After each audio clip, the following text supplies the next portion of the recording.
Bonsoir, bonsoir, j'espère que tout le monde va bien. Bah, on va faire une vidéo ensemble parce que il le faut.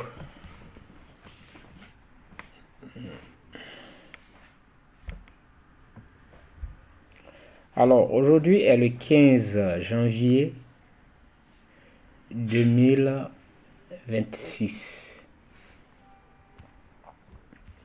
« 15 janvier 2026, une date très importante.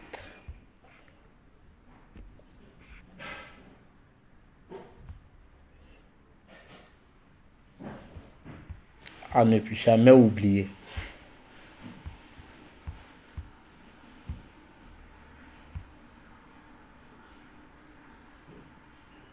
Une date à ne jamais oublier.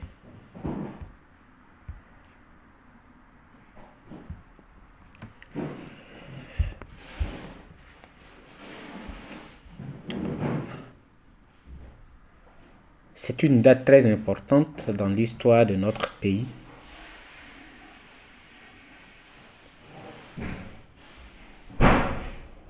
Parce que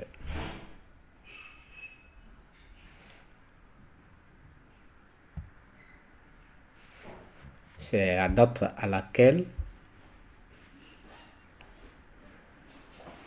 le juge de La Haye avait prononcé le premier acquittement de nos deux prisonniers, c'est-à-dire le président Laurent Gbagbo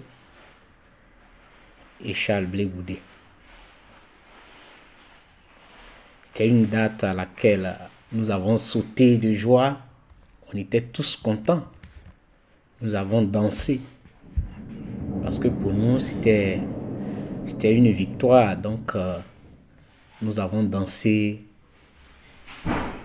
main dans la main pour manifester notre joie, parce que après toutes ces années qu'ils ont passées là-bas, dans une prison de l'injustice, c'était pour nous une joie de les revoir. Mais la question que chacun devait se poser est de savoir pourquoi cette joie. Est-ce que c'était seulement leur présence physique que nous cherchions, ou au-delà de leur présence physique, il y avait autre chose? Parce que la joie ne se limite pas seulement qu'à leur présence physique. Si la joie se limitait à leur présence physique, aujourd'hui, on ne serait pas en train de regretter beaucoup de choses. Alors, cela nous amène à faire un bilan.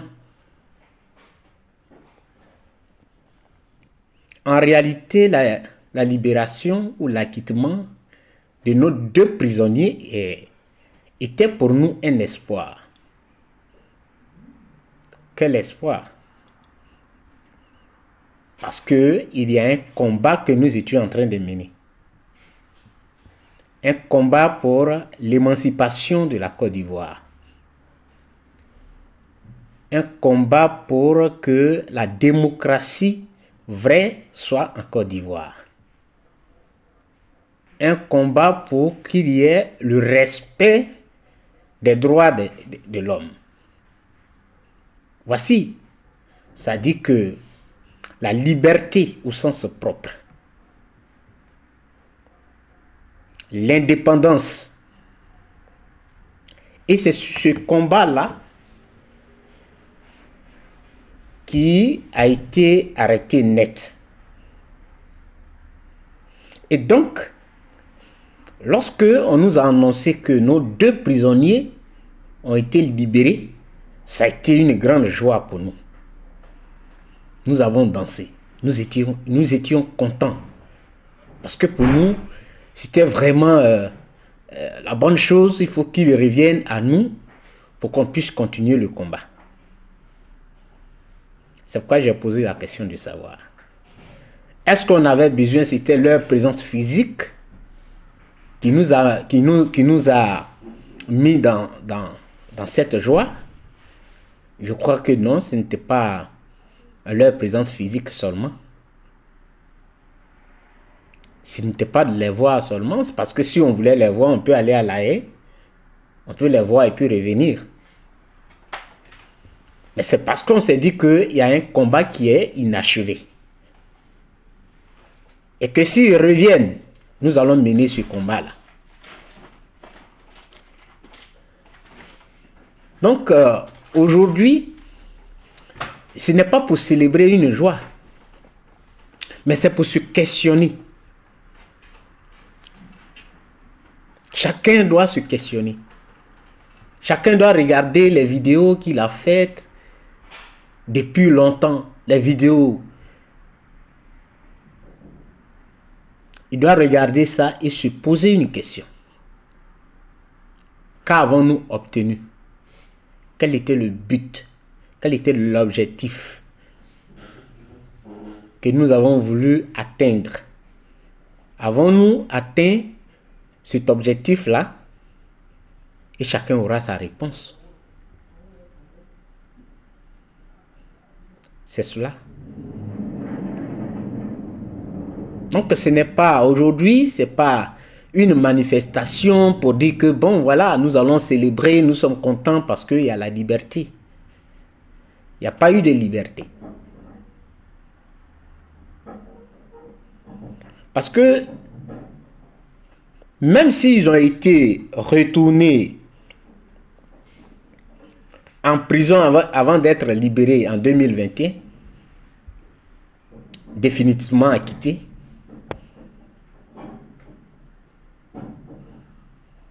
mais ils ne sont pas libres. Et nous ne sommes pas libres. Parce que leur acquittement n'a rien apporté. Leur acquittement a brisé le rêve que nous avions. On a manifesté, ce n'était pas pour les voir physiquement seulement. On était content parce que on se dit que, bon voilà, le combat qui a été arrêté, nous allons le continuer.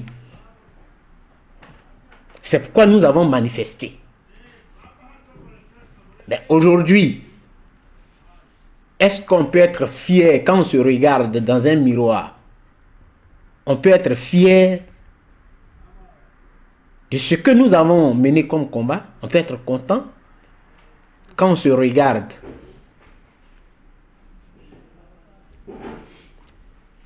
Ce sont des questions que nous devons nous poser nous-mêmes. Parce qu'en réalité, leur acquittement ne nous a rien apporté. Au contraire, ça nous a apporté la division. Leur acquittement nous a apporté la division. Et le résultat est devant nous. Le résultat est devant nous. Aujourd'hui, le RADP, vous allez me parler du taux de participation. Parce que ça, c'est pour se réfugier devant des chiffres, pour ne pas assumer encore et regarder droit dans les yeux, c'est-à-dire que les erreurs que nous avons commises, les regarder et prendre une décision. Mais on va se cacher derrière des chiffres. Non, il y a eu 2% qui sont allés. Non, ce n'est pas tous les Ivoiriens. Le RADP est implanté aujourd'hui. Et pourtant, notre espoir, c'était l'acquittement, leur acquittement.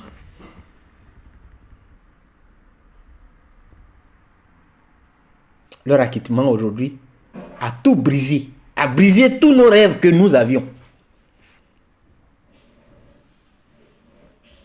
Donc, pour moi, aujourd'hui, 15, parce que c'était le premier acquittement, 15 janvier, me replonge encore dans la tristesse.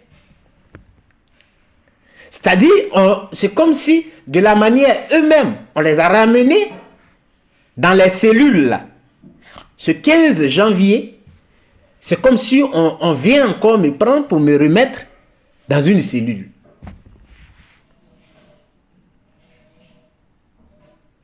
Parce que ça n'a rien à apporter. Ça n'a qu'à apporter la division.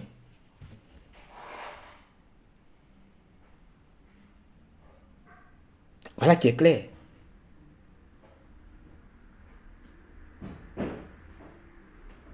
Des calculs qui ne font pas avancer.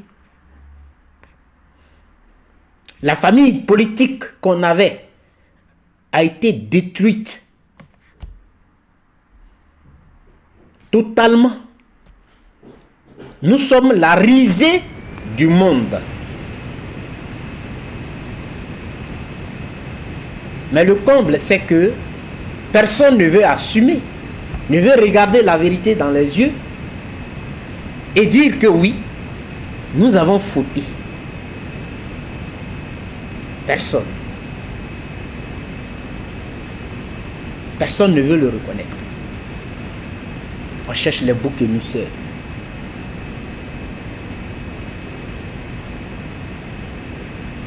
Voilà qui est clair. Le RADP qui au départ avait peur, avait des craintes. Le RADP aujourd'hui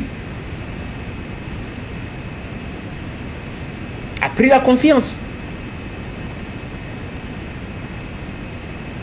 Voilà. Et ils ont mis leur système en place pour tout boucler. Ça recrute même. Ça dit ça ne recrute pas au niveau des militants. Ça ne recrute pas au niveau des sympathisants. Si ça recrute au niveau des militants, des sympathisants, bon, on peut comprendre. Mais ça recrute même au sein de l'appareil même pensant. C'est-à-dire au niveau de comment on appelle, des partis politiques même, des responsables. Pourquoi? Qu'est-ce qui conduit à ça? Quand il n'y a pas une stratégie claire, quand il y a des divisions,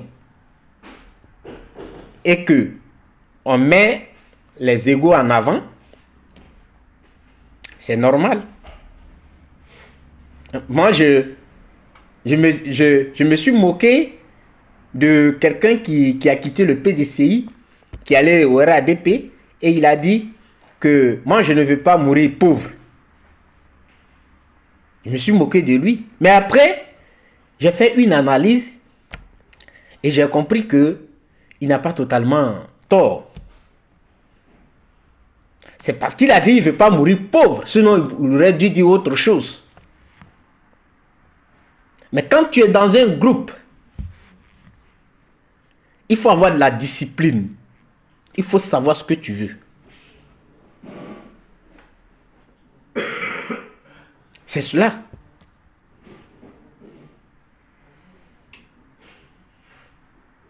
Effectivement, prenons. Il faut avoir, ça dit, il faut savoir ce que tu veux. Quand on sait ce qu'on veut, il y a des problèmes secondaires. Et ces problèmes secondaires-là seront toujours relégués au second plan. Point. Et ce qui est important pour la nation, on se concentre là-dessus. Mais non. Aujourd'hui, là, ceux qui écrivent, Précaire qui a écrit, vous ne pouvez pas comprendre comment peut-être il a aimé aussi qu'on soit toujours ensemble. Mais il est au RADP aujourd'hui. Ils sont nombreux comme ça.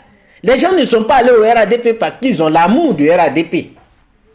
Ils sont allés au RADP, pour certains, parce qu'ils en ont gros sur le cœur. On se concentre sur des problèmes secondaires. Mais on ne voit pas la souffrance même des Ivoiriens. On ne regarde pas la souffrance des Ivoiriens. Ceux qu'on veut représenter là. Ceux pour qui on dit non, on lutte pour vous. C'est pour vous on lutte. On ne regarde pas leur souffrance. Mais c'est nos intérêts personnels là qu'on regarde. Notre ego. Donc ce 15 janvier là, moi il me replonge dans une tristesse. Je suis là, je contemple, je regarde et je me pose 1001 questions. Tout ça pour ça, Charles Blé Goudé l'a dit. Parce que notre joie, ce n'était pas de les voir physiquement. Non, j'ai vu, il est arrivé, Babou est arrivé, Charles Blé Goudé est arrivé. Non, c'est parce qu'on voulait voir. Oui, on voulait qu'on leur enlève ces chaînes-là.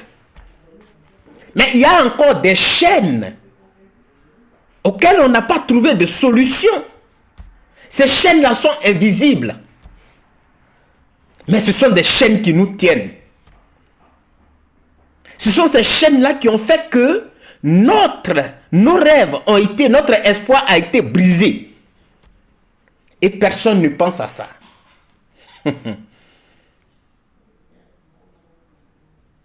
Des gens parlent. Parce qu'ils ne savent pas ce qu'on appelle une souffrance. Ils parlent parce qu'ils n'ont pas connu la douleur dans cette affaire. C'est pourquoi quand ils se réveillent les matins, ils placent leur caméra, ils montent sur les autres. Parce qu'ils ne savent pas ce qu'on appelle la douleur. Peut-être qu'ils n'ont pas perdu de parents. Peut-être qu'ils n'ont pas été dans une situation difficile. Et donc, ça ne leur dit rien. Mais ils ne savent pas combien de fois l'acquittement qu'on a vu là était pour nous un espoir. Quand je dis nous, je parle de tous les Ivoiriens. Parce que ce qui est dans l'esprit des Ivoiriens, l'opposition va revenir en force. Et l'opposition va s'organiser. L'opposition va avoir une stratégie, mais pas une stratégie boiteuse. Pas une opposition qui a une canne et qui est courbée. C'est pas ça les Ivoiriens attendaient. Il y a des gens qui pensent que nous on doit attendre quelqu'un qui va réfléchir à notre place. Moi je ne peux pas attendre quelqu'un pour réfléchir à ma place. Parce que Dieu m'a donné aussi ce qu'il a donné à l'autre. C'est-à-dire, il m'a formé. Il m'a donné l'intelligence. Pourquoi attendre quelqu'un? Et pourquoi moi je ne peux pas faire une proposition à quelqu'un? Et que ce quelqu'un ne peut pas aussi m'écouter en tant qu'un être humain. Et c'est moi, je dois toujours l'écouter. Pourquoi? Une société ne se construit pas comme ça. Voici où notre rêve a été brisé. Notre rêve a été brisé ce 15 janvier. On devait mettre des bandeaux noirs, être assis tranquillement, en train de réfléchir à ceux qui sont morts.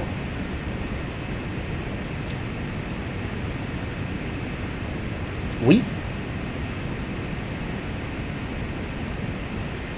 On devait penser à eux.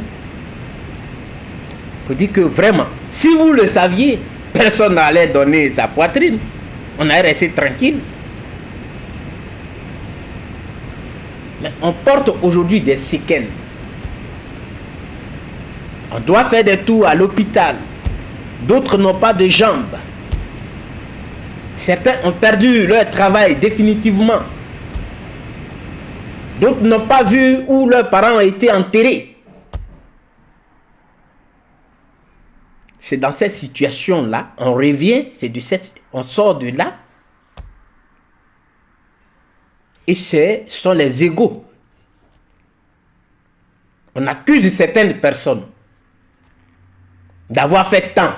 sans jamais prouver, c'est-à-dire apporter une petite preuve.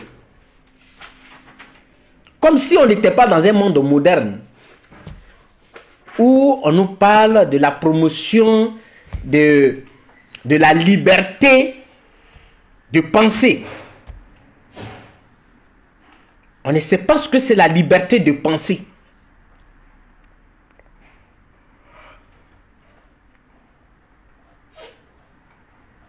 Notre rêve a été brisé. C'est-à-dire, c'est une image. Quand on les a libérés, on leur a dit qu'on va venir vous chercher et après on les a ramenés dans leurs cellules. Ça veut tout dire. Ça dit que nous tous là, on nous a ramenés dans notre cellule. Est-ce que vous comprenez cette image? C'est une métaphore. Elle est forte. On les libère et on les ramène dans leurs cellules. Mais on n'avait pas compris ça. C'est-à-dire que physiquement, on voit qu'on les a ramenés. Non, c'est tous les Ivoiriens qui espéraient avoir une bonne chose là. Un retour. Mais ce retour qui allait faire que tout allait changer en Côte d'Ivoire là. C'est tout leur rêve là qu'on a ramené en prison. Et ce rêve là n'est plus jamais sorti de la prison. Même si en 2021, on les a encore acquittés. Mais le rêve des Ivoiriens est resté là.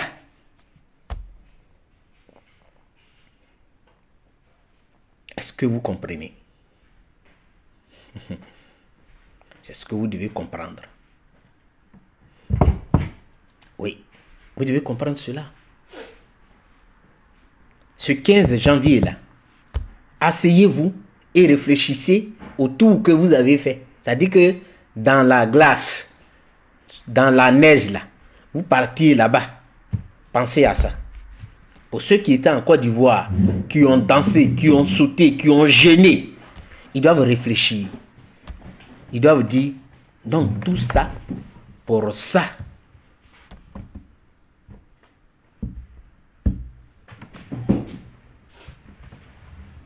C'est pour vous le dire que j'ai ouvert ma caméra. Et moi, je refuse que quelqu'un réfléchisse là-bas. Et puis, on va me transférer sa réflexion et je vais prendre ça pour faire telle chose. Non, moi, je refuse ça. Ce que j'ai appris, on dit dans une société, c'est plusieurs têtes qui s'unissent et ces têtes-là décident. Disent, bon, voilà ce qu'on va faire. Mais ce n'est pas quelqu'un qui est assis quelque part là-bas. On dit, non, c'est lui-là qui a dit, non, c'est vrai. Moi, je ne marche pas comme ça. Non. Tu n'es pas en train de raconter ta vie. Si tu parles de toi-même, ton expérience que tu as vécue, je peux t'écouter. Mais là où on parle de la nation, et qu'on dit que non, c'est lui-là qui a décidé, donc c'est vrai, moi, je ne me mets pas dans ça là. Je ne peux pas me mettre dans ça. On n'est pas dans un campement, on n'est pas dans un village. On est dans un pays. On parle d'une nation. C'est ça qui est la vérité. Donc aujourd'hui, cet espoir que nous avions, vous-même vous voyez, faites le bilan, a été brisé. L'espoir là a été brisé. Et aujourd'hui, on a déroulé le tapis rouge au RADP. Regardez. Le RADP a fait un communiqué et j'ai balancé ça. Je vois des gens qui viennent commenter. Moi, je leur dis toujours, avant de commenter un post, prends tout ton temps, il faut analyser. Il ne faut pas venir lire les phrases et puis en même temps, comme tu sais écrire, alors tu vas venir écrire tout. Tu vas raconter la vie de Molière. Ce n'est pas de ça qu'il est question. Ce n'est pas de ça qu'il est question. J'ai toujours invité les gens à comprendre. Le communiqué du RADP, qui a ce communiqué-là, celui-là. Vous voyez, j'ai fait un commentaire là-dessus. Il dit on va allègrement vers, c'est-à-dire le parti État. On va allègrement vers le parti État. Ce sont les conséquences. Ce sont les conséquences de notre espoir brisé là que nous sommes en train de payer. Pour ceux qui n'avaient pas compris ce poste et qui sont venus commenter, je leur dis que moi, quand je poste quelque chose, je sais pourquoi j'ai fait ça. Je ne m'élève pas parce que l'autre a fait. Mais on va le lire ensemble. Communiqué. Le président du directoire du RHDP, haut représentant du président de la République Gilbert Koné-Kafana, convie, mesdames et messieurs, les députés élus sous la bannière du RHDP à l'issue des élections législatives du 27 décembre 2025 à une rencontre avec le président du parti, président de la République, son Excellence M. Alassane Ouattara, le jeudi 15 janvier 2026 à 17 h à la salle des pas perdus du palais présidentiel. Fin de la mise en place, 16 h 15 minutes. Le président du directoire, Gilbert Koné-Kafana, haut représentant du président de la République. Vous voyez, quand vous lisez ce communiqué-là, il s'agit d'un parti politique. Parce que quand j'ai mis et j'ai vu des postes où des gens voulaient forcément dédouaner, comme d'habitude, le RHDP trouvait de ces choses. Mais ici, là, on dit très bien le président du directoire du RHDP. On n'a pas dit le président de la République convoque un parti politique. C'est pas ce qu'on a dit. Messieurs, chers messieurs, vous écrivez beaucoup là. Lisez d'abord. On n'a pas dit le président de la République convie tel parti politique à une réunion. Ça, c'est normal. Parce que le président de la République peut recevoir n'importe quelle entité. Mais ici, c'est le président du directoire du RHDP qui convie son parti là, ses membres de son parti, à la présidence. Ils ont leur siège. Et il est précisé, encore, il est précisé ici, ils ne sont pas allés voir, ça dit que rencontrer le président de la République. Il faut qu'on soit clair. Les termes qu'on utilise, il faut les regarder. Ils disent,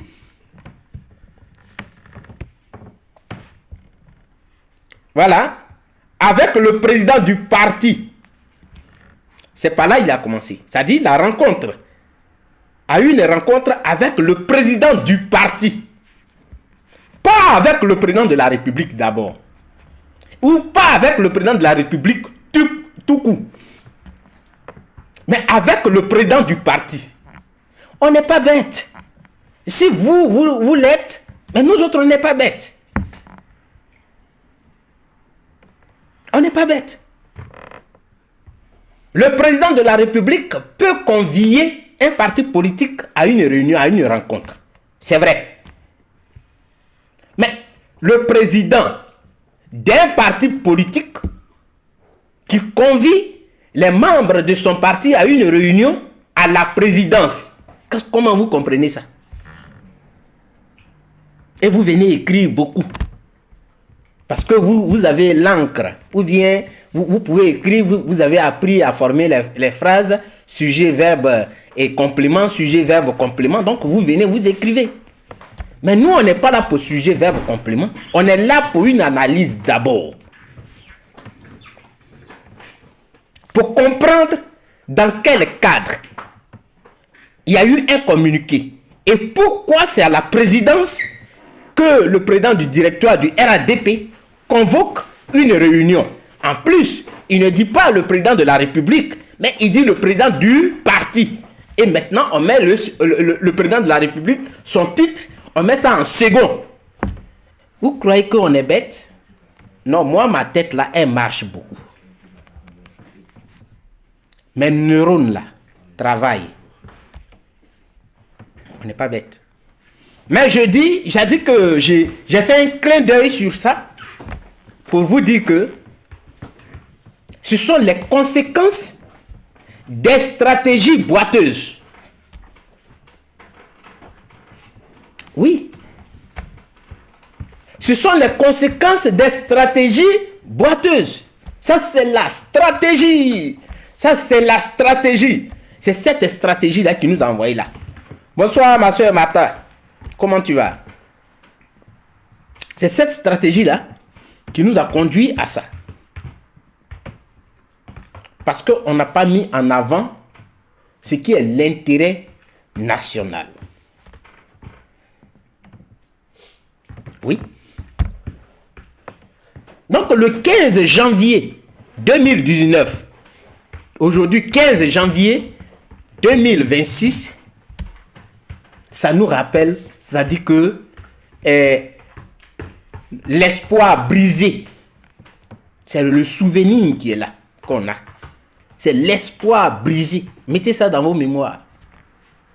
Parce que quand on fait le bilan, quand on regarde, qu'est-ce que ça a pu donner quand on les a acquittés? C'est pourquoi je vous dis qu'on n'avait pas compris.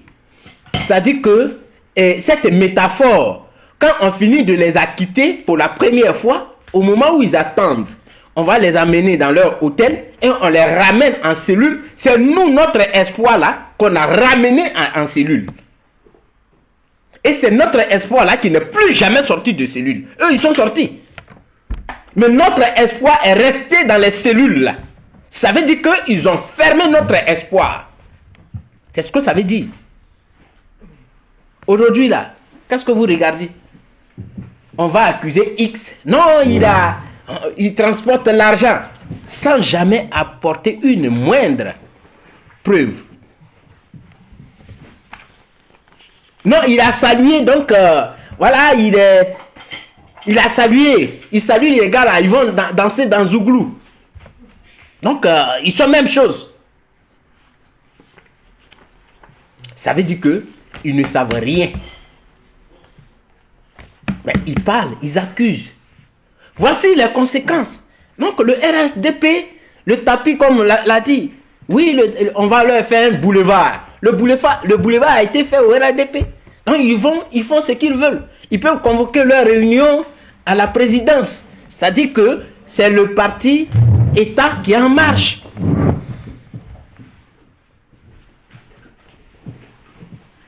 Voilà les conséquences. Les conséquences, voilà. Quand on met, ça dit que des problèmes personnels, on les met devant, voilà les conséquences. On accuse des gens. Même quand ils ont les belles propositions qu'on vient leur faire, voici les propositions qu'on a. Non, non, non, non. Nous, on ne peut pas suivre lui là. Parce qu'il va aller, il va marcher la nuit pour aller dire au RADP. Ceux qui avaient parlé de ça là, ils sont où aujourd'hui? Voici le PDCI qui est allé aux élections en laissant son allié, alors qu'ils s'étaient entendus, ils se sont dit qu'ils n'allaient pas, qu'ils allaient, eux tous, ils allaient participer aux élections législatives. C'est ce qui a été décidé à leur réunion. Au dernier moment, un allié s'est retiré. Et le PDCI est allé seul. Le PDCI n'a pas dit que comme non, notre allié s'est retiré, nous aussi on s'est retiré. Ils sont allés. Vous voyez, quand vous avez des stratégies qui sont comme ça, qui ne sont pas claires, c'est comme ça. Donc faites votre bilan. Asseyez-vous, dites 15 janvier 2019, 15 janvier 2026, quel bilan? Et vous-même, vous faites votre bilan. Des gens qui sont allés dans la neige, qui ont pris des risques. Ils ont fait des convois. Le chauffeur peut dormir. les renverser quelque part. Et puis dans la neige, les routes sont glissantes. Donc il n'y a pas d'adhérence. Il n'y a pas ce qu'on appelle une adhérence. Les pneus là ne peuvent pas bien se fixer. Ils ont pris tous ces risques-là pendant ces années-là, en train de tourner. En retour, qu'est-ce qu'on voit? Une division. C'est ça on voit. On voit une division en retour. Donc faites votre bilan. Pour moi, 15 janvier 2019 me rappelle que notre espoir a été enchaîné et notre espoir est resté à la haie. Voilà qui est clair. Il n'y a pas autre chose à dire. Il n'y a rien à inventer ici. Tant qu'on n'a pas regardé la vérité droit dans les yeux, on ne pourra pas avancer. On nous a toujours dit, tomber n'est pas le problème. Mais c'est ne pas se relever là qui est le problème. Mais quand j'écoute des discours que vous tenez jusqu'à présent, vous n'êtes pas prêts à vous relever et à comprendre que à un moment donné, il faut s'arrêter. Parce que c'est tout un espoir, c'est-à-dire l'espoir de tout un peuple qui a été brisé. L'espoir de tout un peuple. On a cru qu'avec la libération, l'acquittement de ces deux prisonniers, aujourd'hui là, l'opposition allait être vraiment...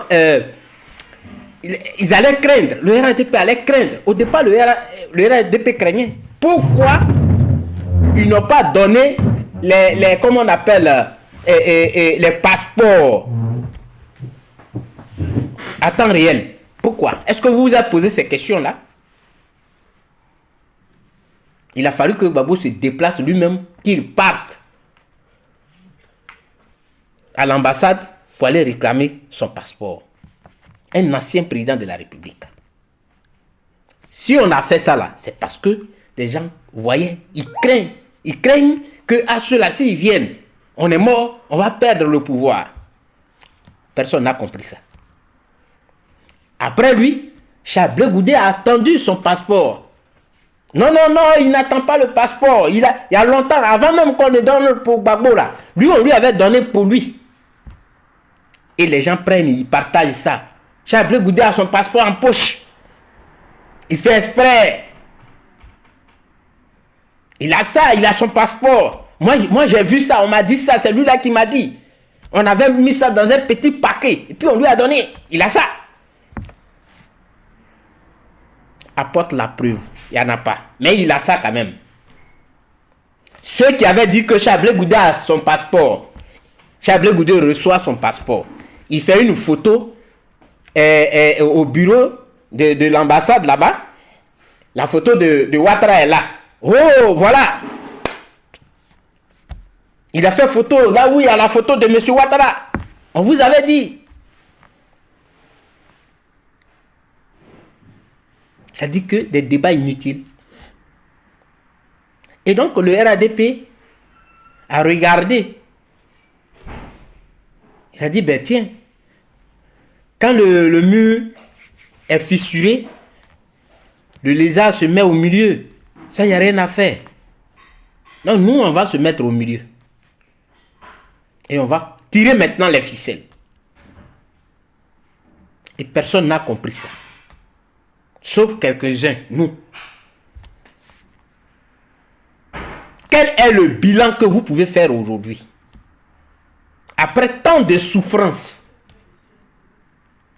Parce que la souffrance elle-même n'a pas commencé le 15 janvier 2019. C'était depuis l'enlèvement de Gbagbo. Depuis que Chablé Goudé n'était pas en Côte d'Ivoire, il a quitté la Côte d'Ivoire avant d'être arrêté. C'est à partir de là, notre souffrance a commencé.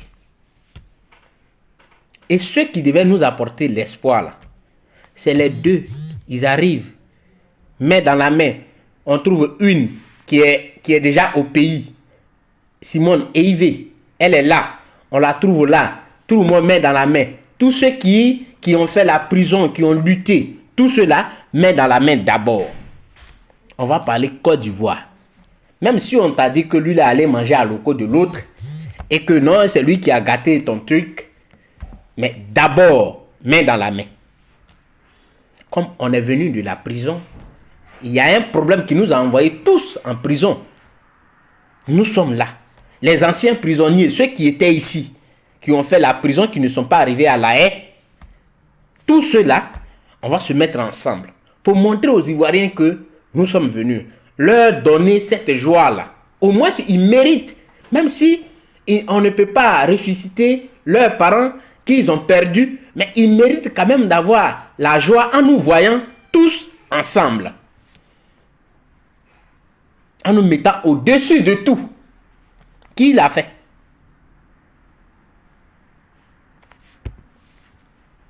Non?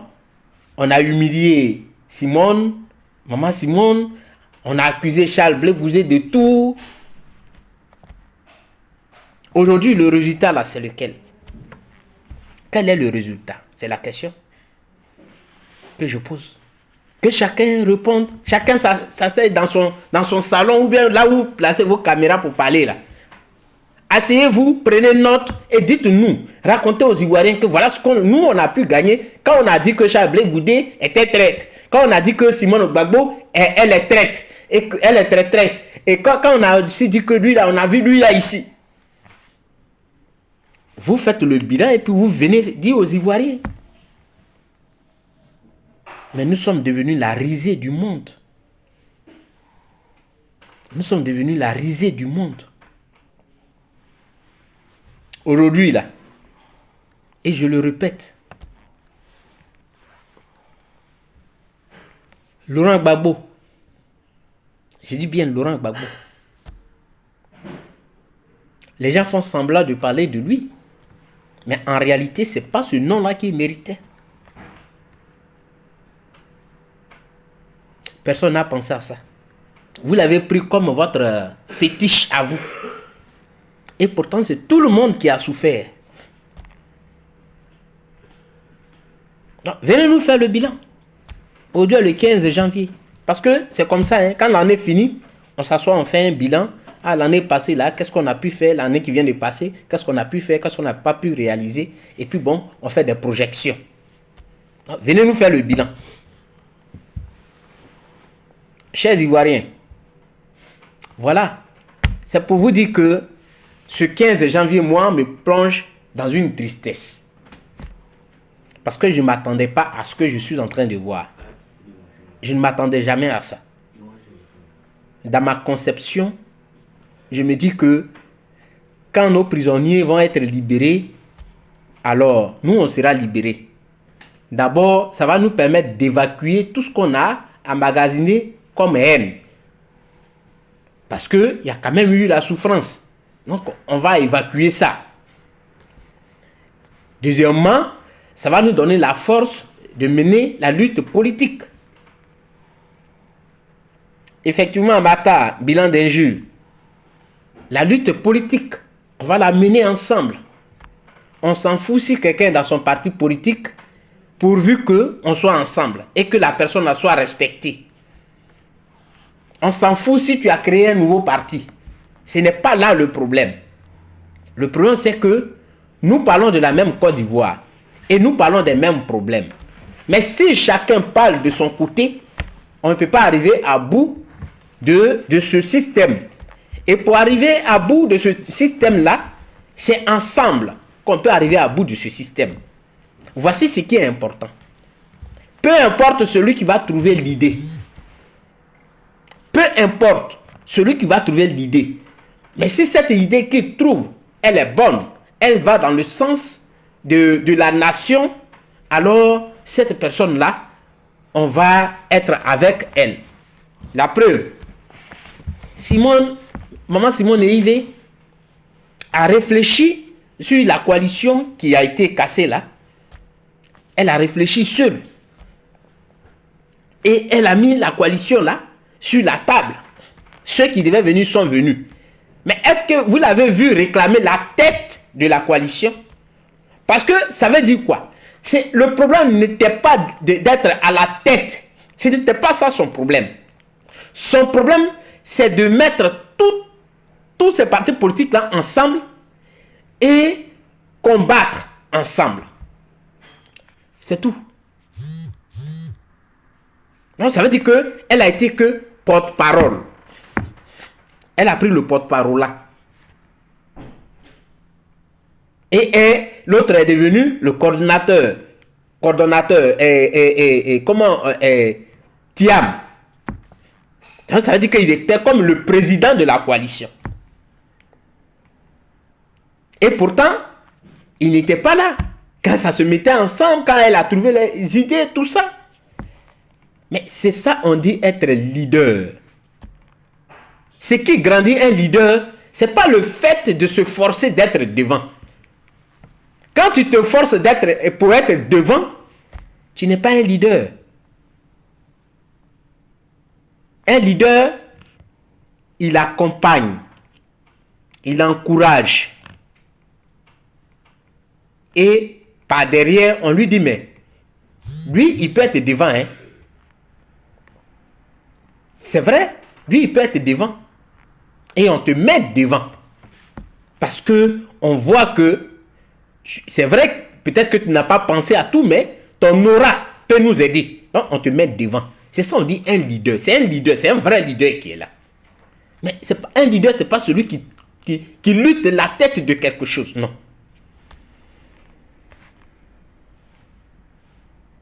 Vous comprenez? Donc, faites le bilan. On est là. Le RADP aujourd'hui a pris tout le pays. Même dans vos propres régions. Pendant que vous êtes en train d'insulter les gens sur les réseaux sociaux. Vous êtes en train de dire que lui là, il est traître. Et ceux qui étaient dans les villages, qui regardaient vos vidéos, qui applaudissaient, qui vous soutenaient dans tout ça là, ceux-là, ils vous ont tourné le dos au moment venu. Quand on leur a brandi, c'est-à-dire un billet de 1000 francs comme ça, il a regardé 2 fois, ping, ping, ping, ses yeux ont brillé, pac, pac, pac, pac. Il est allé là-bas. Il a voté pour le RADP. Voilà. C'est parce qu'ils ont compris qu'on n'est pas soudés. Mais tu es avec des gens qui ne sont pas ensemble, ben, qu'est-ce que moi je vais faire à perdre mon temps?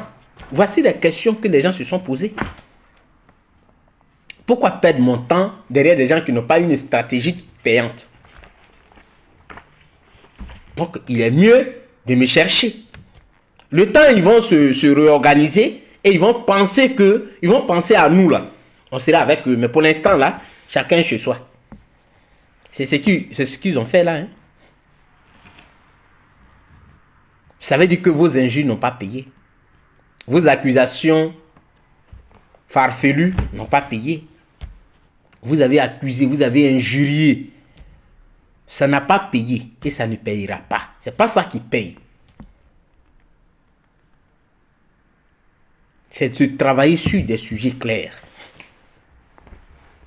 Et de travailler à l'union, à l'unité. C'est ça le plus important. Mais vous n'avez jamais pensé à ça. L'heure du bilan, c'est aujourd'hui. C'est aujourd'hui même. Moi, je ne parle pas de leur deuxième, comment on appelle, acquittement. L'heure du bilan, c'est aujourd'hui. Aujourd'hui même. Parce que c'est le premier acquittement qui nous a fait même bouillonner comme ça. On était contents. C'est aujourd'hui.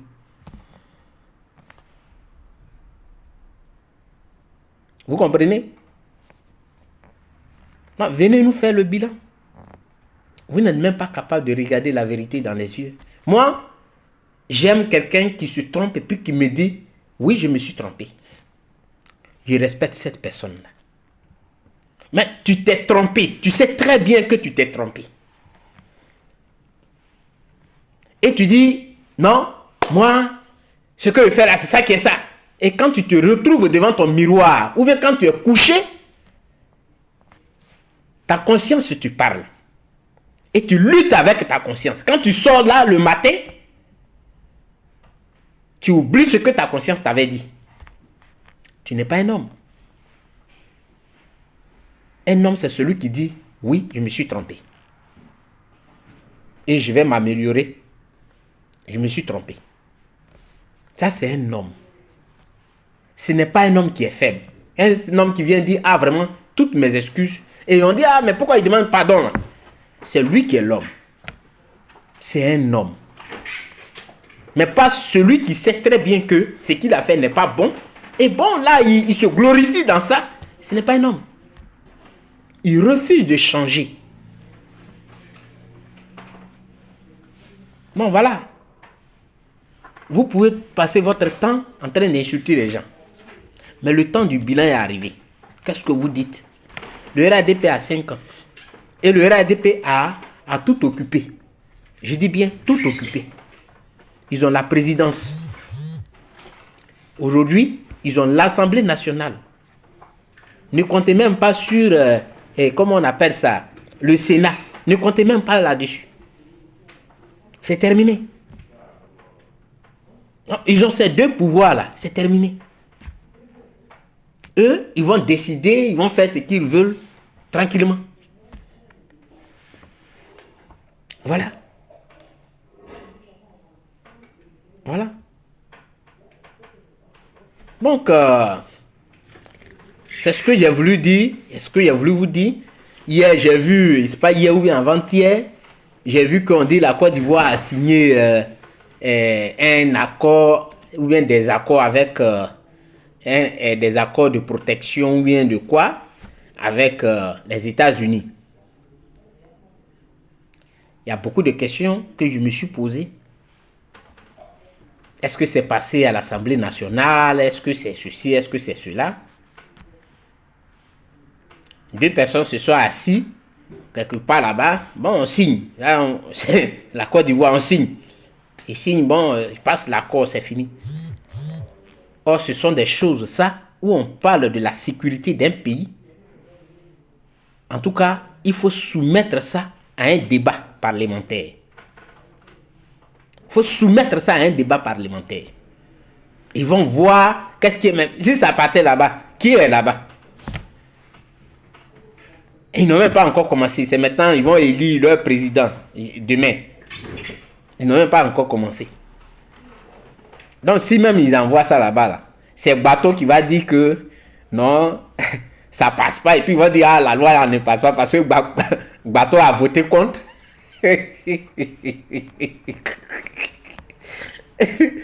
Donc, vous voyez,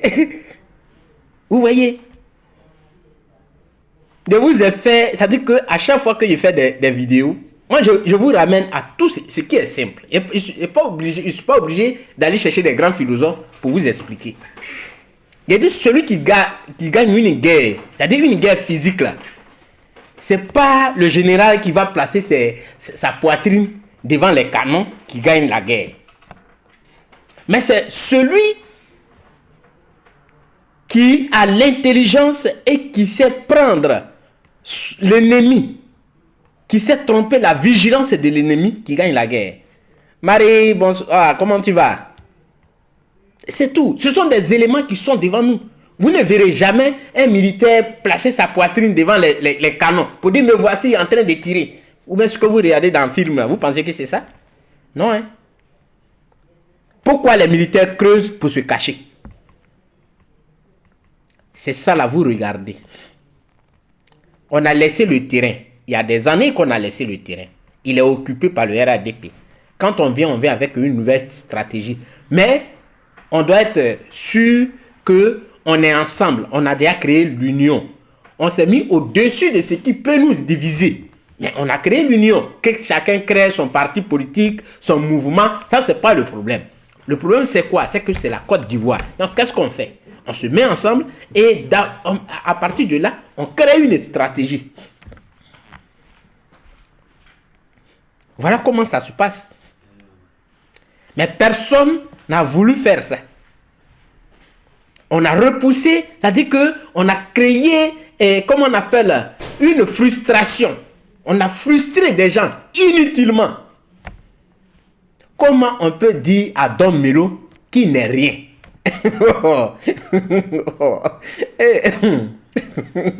Souvent, je suis là et me demande, mais comment ils définissent leur mot tu n'es rien là? Ils définissent ça comment?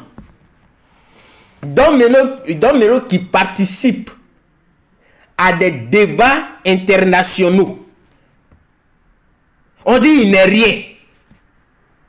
C'est-à-dire lui il est bête et puis on le prend pour aller dans des débats. C'est-à-dire lui il n'a rien à dire, il n'a rien dans sa tête. Et lui on le prend, on l'envoie dans un débat pour aller faire une décoration ou bien c'est quoi? Quelqu'un qu'un grand pays a choisi pour le représenter au niveau de l'Afrique. On le regarde, il n'est rien. Ouais, c'est en Côte d'Ivoire, on peut voir les choses comme ça. Oh. Tu n'es rien. Toi, tu es qui? Tu n'es rien. Oui, on peut détruire la vie de l'homme dans le mal. Ça, c'est vrai. Sinon, c'est pas parce que Madou Koulibaly n'est rien qu'il est resté comme ça.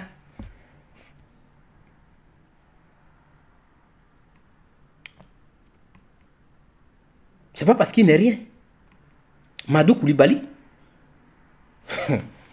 C'est pas parce qu'il n'est rien. Mais parce que vous ne voulez pas suivre la vérité. Vous n'aimez pas ceux qui disent la vérité. Or, dans la vie, la meilleure façon d'aimer l'homme, c'est de faire en sorte qu'il s'entoure de ces personnes-là qui peuvent l'orienter. Et les Mamadou Koulibaly, ce ne sont pas des moins que rien. Il y avait des démarches à mener. Mais jamais. Il n'est rien. Qu'est-ce qu'il est? Il n'est rien devenu. Pour eux, devenir président de la République de la Côte d'Ivoire, tu es devenu quelque chose. Mamadou Koulibaly est professeur à l'université. Comment il n'est rien devenu? Oh Seigneur. Ça dit quand tu es président, tu es devenu quelque chose. Sinon, même si tu as des agrégations et que bon, tu es payé, tu t'occupes de ta famille, tant que tu n'es pas président chez eux là, c'est que tu n'es rien. On peut faire ça. On peut suiter les gens comme ça. C'est-à-dire dans l'émotion, tu n'es rien. Mamadou Koulibaly n'est rien. Don Melo n'est rien. Mais comment? Et on appelle ça, je suis en train de mener une lutte. Tu ne mènes pas une lutte, tu creuses. C'est-à-dire que tu es en train de creuser sous les pieds de celui pour qui tu dis que tu es en train de combattre. Non. Nous, nos vidéos qu'on fait là, on vous répond. Et si vous partez dans mes anciennes vidéos, j'ai dit que quand tu as un vieillard, tu es assis avec un vieillard, il ne faut pas lapider les passants. Parce que parmi eux, les passants, quand ils passent, d'habitude, ils viennent, ils saluent ton grand-père, ton père, il passe poliment. Mais tu es derrière lui et puis tu lapides les autres. Et ton père est là, il ne dit rien. Ton grand-père est là, il ne dit rien. Il va avoir un fou. C'est parce qu'il n'aime pas ou bien il ne respecte pas ton père ou bien ton grand-père. Non. Mais il a aussi sa dignité à protéger. Mais il va rendre son coup. Il va lancer ses pierres là où ça sort là. Et puis après on va régler ça. Et je vous ai dit, la meilleure façon d'aimer Gbagbo là, ce n'est pas de l'exposer, de se cacher derrière lui et insulter les autres. Parce que si vous cachez derrière lui pour insulter les autres, mais nous on est des humains. Et qui a perdu dans tout ça là? C'est nous qui avons plus perdu. Et ça je le dis. C'est nous qui avons perdu. On a non seulement perdu des parents, mais si on veut voir, on n'est rien devenu. On va prendre votre mot. On n'est rien devenu. On a été fermé partout. Et pourtant, lui, il touche sa rente viagère, tranquillement. Donc, en temps normal, on ne lui doit rien. En temps normal, on ne lui doit rien. Mais quand tu as pris quelqu'un pour, comment on appelle ça? Tu le prends pour ton référent, il y a des choses qui te font mal. Et ça te fait mal, ça te blesse. On t'accuse de ce que tu n'as pas fait. Et de vous creuser. Vous êtes en train de creuser sous les pieds du Gbagbo. Ce respect qu'on avait pour lui là, c'est vous qui avez enlevé ça. Estelle Mado, comment tu vas, camarade? J'espère que tu vas bien. J'ai vu une note là, mais tape l'œil, il faut laisser lui là.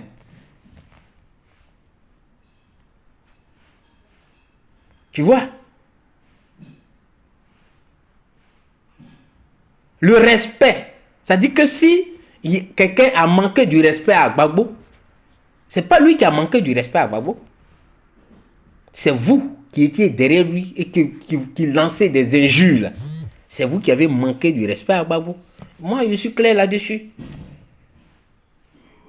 Si on me demande 1000 fois, même si on arrive devant Jésus, je vais le lui dire.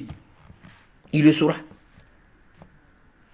Parce que quand tu aimes ton père, tu n'insultes pas. Quand tu aimes ta mère aussi, tu n'insultes pas la mère des autres. Parce que lui, il ne va pas te laisser. Là, c'est ce que vous devez comprendre. Aujourd'hui, on va vous demander le bilan. C'est un désert total. Les panels sur panels qu'on organisait. Simon Gbagbo a pris 845 milliards. Simon Gbagbo était avec l'autre. Charles Blé Goudé était ici. Il transportait l'argent. Tout ce que vous étiez en train de dire, là, les élections législatives, même surtout, sont venus vous mettre comme ça. Quel était vraiment l'important de tout ça?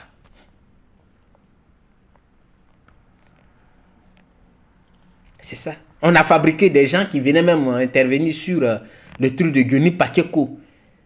Non, je connais Charles Blé Goudé. Il était comme ça, il était ceci. Et ça applaudit, ça crie. Ouais, mais c'est un sorcier. Il n'est pas bien. Tu le connais où? Donc, quel est le bilan aujourd'hui là? Le bilan, il est où? Nous sommes devenus la risée des autres. La risée même des autres. Nous, on a parlé, on vous a dit, en tout cas moi, quand je parlais, j'ai dit, la meilleure façon de faire du président Laurent Gbagbo un président international, un homme respecté dans le monde entier, c'est de l'encourager à récupérer tous ceux avec qui il était là. Trouver des moyens pour se mettre avec eux. Effectivement, trouve des moyens pour se mettre avec eux. Il est comme un père. Sans cela, vous allez voir dans le monde entier. Vous n'avez pas voulu écouter, vous étiez zélés. Les gens sont assis dans leur voiture, ce sont des injures.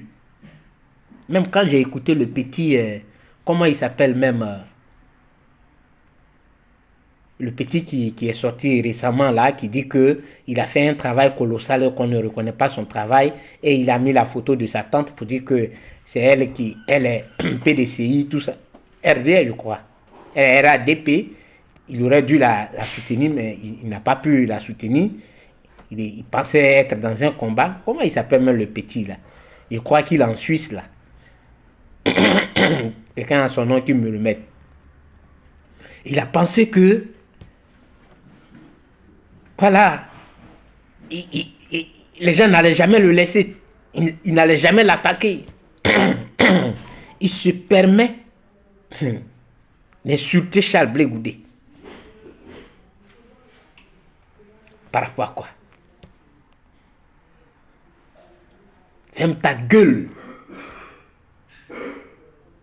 Tu es un imbécile.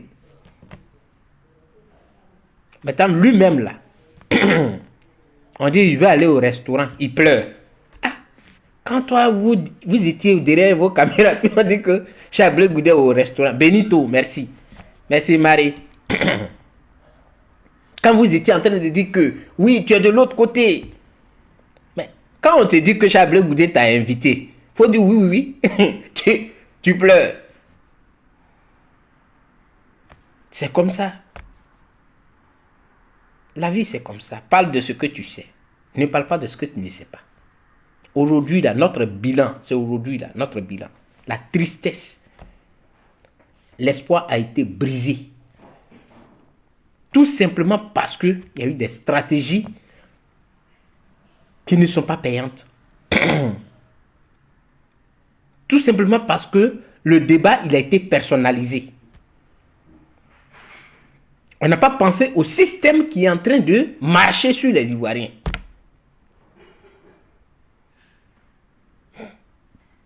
Voilà. Donc nous, vous nous avez toujours dit on n'est rien. Nous, on n'est rien. Mais nous, on fait des analyses. On n'est rien, mais on fait des analyses. Et on n'attend pas que quelqu'un vienne nous dire ce qu'on va faire. On regarde la situation, on fait des analyses là-dessus. Voilà. Donc, chers Ivoiriens, Mata, Estelle, Madou, Marie, il y a beaucoup, leurs noms ne sortent pas. C'est parce que je ne vois pas vos noms que je ne vais pas les prononcer. Donc, voilà, c'est pourquoi j'ai ouvert ma caméra pour dire que notre espoir a été brisé depuis le 15 janvier 2019. Voilà. Et on devait faire le bilan. Si vraiment on pense que on doit changer les choses en Côte d'Ivoire, c'est le moment de faire le bilan. Et se remettre en cause et relancer de nouvelles bases, lancer de nouvelles bases sur lesquelles on doit marcher. Et c'est tout. C'est pas une question de lui, il a créé son parti, lui, il n'a pas créé son parti. C'est pas de ça qu'il est question. Donc, voilà un peu ce pourquoi j'ai fait le direct. Je voudrais vraiment vous remercier. Que Dieu vous bénisse. Ciao, ciao.